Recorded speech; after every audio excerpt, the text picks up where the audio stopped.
Welcome back. The United Nations Population Council wants the private sector to join forces with the governments around Africa in a bid to realize the potentials of demographic dividend. The country director, Dr. Sylvia Adebajo, tells Channels Television some of the strategies to adopt for the objectives. Population Council is an international non-governmental organization, and one area we work in, apart from ensuring that we control HIV spread in the country, not just Nigeria, but also ensuring that people have access to contraception and are able to have the number of children they want when they want to have their children, and that young people lead full and productive lives. We do this by conducting research. So our mandate is to conduct research to influence policies and programs. So that's from that perspective. Our role in this meeting or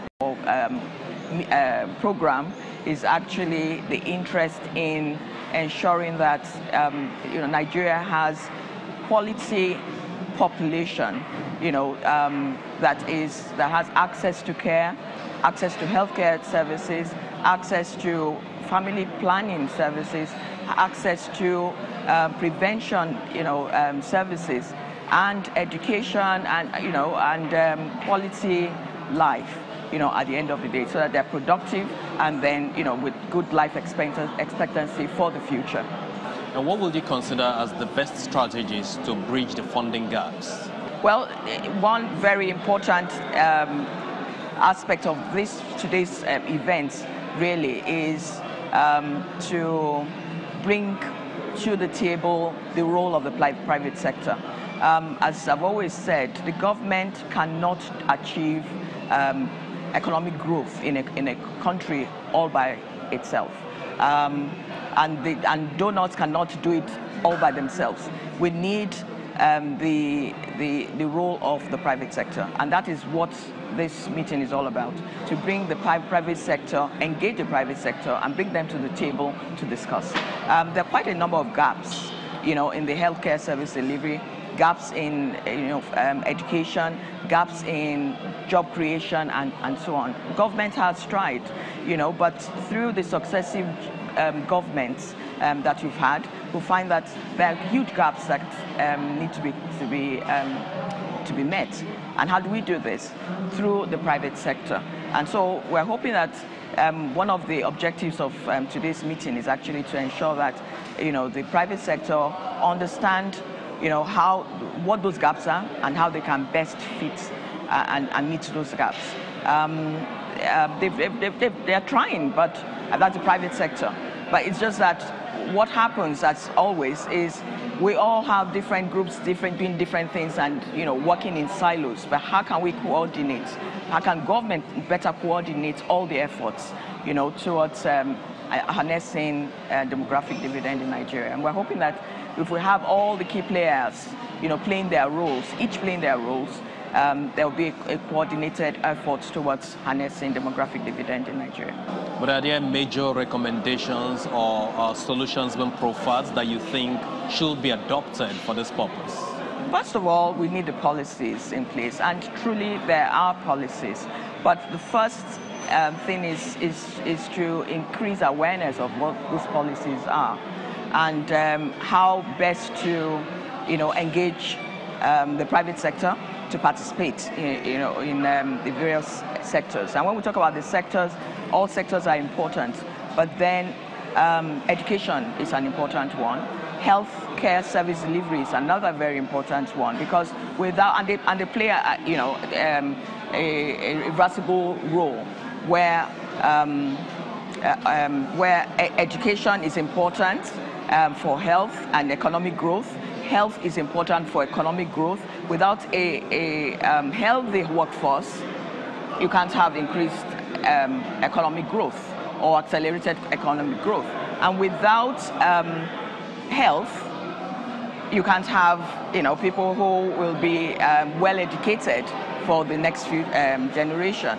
So the health sector is important, service delivery, and the private sector has a huge role to play there.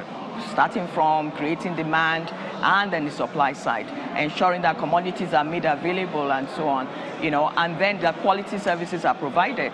That's the health sector. What's the quality of education that we have? That's where the private sector can come in and also sustain the efforts of government. The other important segment too is also the economic part, job creation. And as referred, the private sector employs the highest number of Nigerians.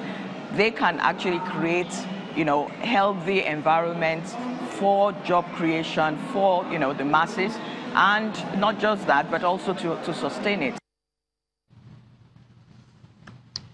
And Volkswagen expects a rebound in vehicle sales in Nigeria as the economy in Africa's biggest oil producer recovers. The company says sales in the West African nation dropped to less than 40 units last year. Nigeria was one of several African oil exporters hit hard when crude prices crashed in 2014, but the economy is recovering as oil rebounds. Volkswagen resumed building cars in Nigeria in 2015, its first factory on the continent outside South Africa.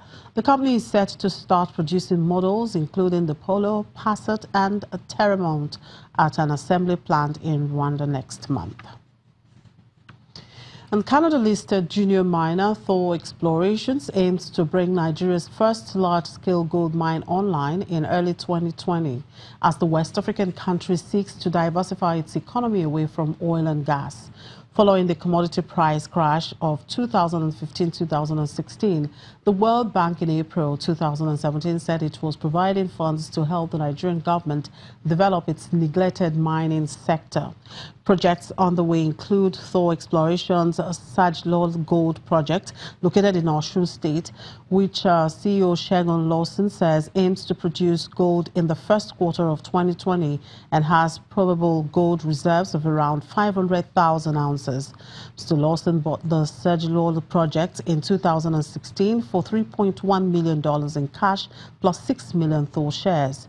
He promises rapid payback on the investment once production starts. Thor Exploration stock has climbed 50% this year, while gold prices have only risen around 1%.